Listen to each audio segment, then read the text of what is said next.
दोस्तों, आज के समय में इंडिया दुनिया की सबसे ज्यादा मिल्क प्रोड्यूस करने वाली कंट्री है and it contributes 25% milk globally. India में हर दिन 58 करोड़ लीटर दूध बेचे जाते हैं, लेकिन आपको ये जानकर हैरानी होगी कि सारे जानवर मिलकर भी डेली का सिर्फ 12 से 13 करोड़ लीटर ही दूध प्रोड्यूस कर पाते हैं। ऐसे में सवाल ये उठता है कि बाकी का बचा 40 to 45 करोड़ लीटर दूध आखिर आता कहाँ से है, इसे किस तरह से बनाया जाता है, और आखिर ये डेयरी इंडस्ट्री हमारे हेल्थ और दूध से जुड़े सेंटिमेंट के साथ किस तरह से खेल रही है। आइए जानते हैं डिटेल में आज की इस वीडियो में। दोस्तों, हम सभी के घरों में डेली बेसिस पर डेयरी प्रोडक्ट्स यूज किए जाते हैं, चाहे वो दूध के फॉर्म में हो या दही के फॉर्म में हो। बट आपने ये नोटिस किया होगा कि जब भी आप ये थैली वाला दूध पीते हैं तो आपको हेवी फील होता है, ब्लोटेड फील होता है। ऐसा इसलिए क्योंकि ये देसी गाय का दूध नहीं है।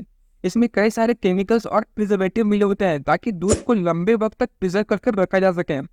दोस्तों, दूध में पानी ना तो आम बात है, लेकिन क्या हो जब पूरी की पूरी दूध नकली हो। साल 2022 में इंडिया ने 21,000 करोड़ लीटर दूध प्रोड्यूस किया, बट अकॉर्डिंग टू एफएसएसआई इसमें से 38% दूध नकली था। बट इतना सारा दूध आखिर आता कहाँ से है, या इसे बनाया किस तरह से जाता है? तो दोस्तों, नकली फैक्ट्रियों में इसे बनाने के लिए detergent, refined oil, urea, glucose और नॉर्मल वाटर को मिलाकर बनाया जाता है। बट आपको ये जानकर हैरानी होगी कि इस नकली दूध से दही, पनीर, मिठाई, आइसक्रीम और वो सभी चीज़ें बनाई जाती है जो एक ओरिजिनल और प्योर दूध से बनाई जाती है।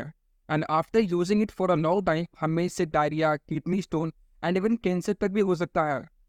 दोस्तों, हमें बचपन से ही दूध पीने के लिए फोर्स किया जाता रहा है because it contain full of calcium, protein and vitamin D, जो हमारा हेल्थ और हमारा हड्डियों के लिए बहुत ज़रूरी है।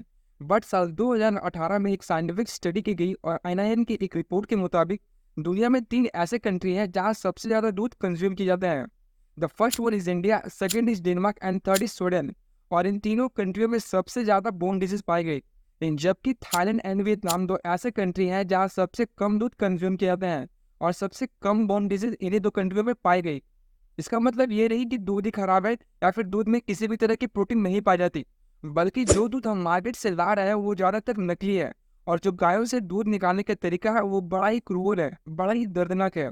इन डेयरी फार्म्स में गायों को मशीनों की तरह यूज किया जाता है। इनसे लगातार दूध निकाला जाता है।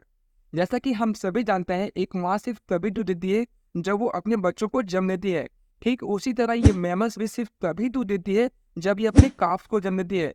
लेकिन इन डेयरी फार्म्स में दूध के प्रोडक्शन को बढ़ाने के लिए ऑक्सीटोसिन नाम के केमिकल को इनके बॉडी में इंजेक्ट किया जाता है ताकि प्रोडक्शन को बढ़ाया जा सके। लेकिन इससे सिर्फ मिल्किंग का फ्लो बढ़ता है, प्रोडक्शन नहीं। और लगातार बार बार हर दिन ऐसा करने से उनके रिप्रोडक्शन सिस्टम पर बहुत नेगेटिव असर पड़ता है और उसके कुछ सब्सटेंस दूध में भी मिल जाते हैं जिससे एट द एंड हम लोग ही कंज्यूम करते हैं, और इससे हमारे हेल्थ पर बहुत बुरा असर पड़ता है। दोस्तों, जहाँ इंडिया में गाय को मां माना जाता है, वहीं दूध के लिए इन गाय को ब्रूटली अब्यूज भी किया जाता है। दूध का प्रोडक्शन बढ़ाने के लिए इन्हें आर्टिफिशियली प्रेग्नेंट किया जाता है और ये प्रोसेस बड़ा ही पेनफुल होता है, जिसे हम आर्टिफिशियल इंसेमिनेशन के नाम से जानते हैं। और जब ये गाय अपने बच्चों को जन्म देती है तो उन्हें अपनी माँ का दूध तक पीने नहीं दिया जाता, और जो मेल काफ होते हैं इन्हें या तो मरने के लिए छोड़ दिया जाता है या फिर स्लॉटर हाउस भेज दिया जाता है, जहाँ उनकी स्किन से लेदर सूट्स, जैकेट, बेल्ट और पर्स जैसी चीजें बनाई जाती हैं। दोस्तों, इन गायों की एवरेज लाइफ 20 साल की होती है, लेकिन जब इन्हें लगातार प्रेग्नेंट किया जाता है, इनसे दूध निकाला जाता है और लगातार इंजेक्ट किया जाता है, then within 5 years she just give up, her body and mind don't function anymore. और जब ये गाय इन डेयरी फार्म्स के लिए और प्रॉफिटेबल नहीं होती तो इन्हें बीफ के लिए स्लॉटर हाउस भेज दिया जाता है। And in 2023 India was the 4th largest beef supply country. और इन डेयरी फार्म्स में जितने भी गायों को मिल्क प्रोडक्शन के लिए यूज किया जाता है, एट द एंड इनमें से हर एक गाय को स्लॉटर हाउस ही भेजा जाता है। और इन सभी चीज़ों की शुरुआत होती है डेयरी प्रोडक्ट्स खरीदने से। और अगर आप और हम इन डेयरी प्रोडक्ट्स का यूज़ करना बंद कर दें तो लाखों करोड़ों गायों की जानें बचाई जा सकती हैं। सो गाइस, आप इस बारे में क्या सोचते हैं कमेंट में ज़रूर बताएं, और ऐसी इंफॉर्मेटिव एंड इंटरेस्टिंग वीडियो देखने के लिए हमारे चैनल को लाइक एंड सब्सक्राइब ज़रूर करें।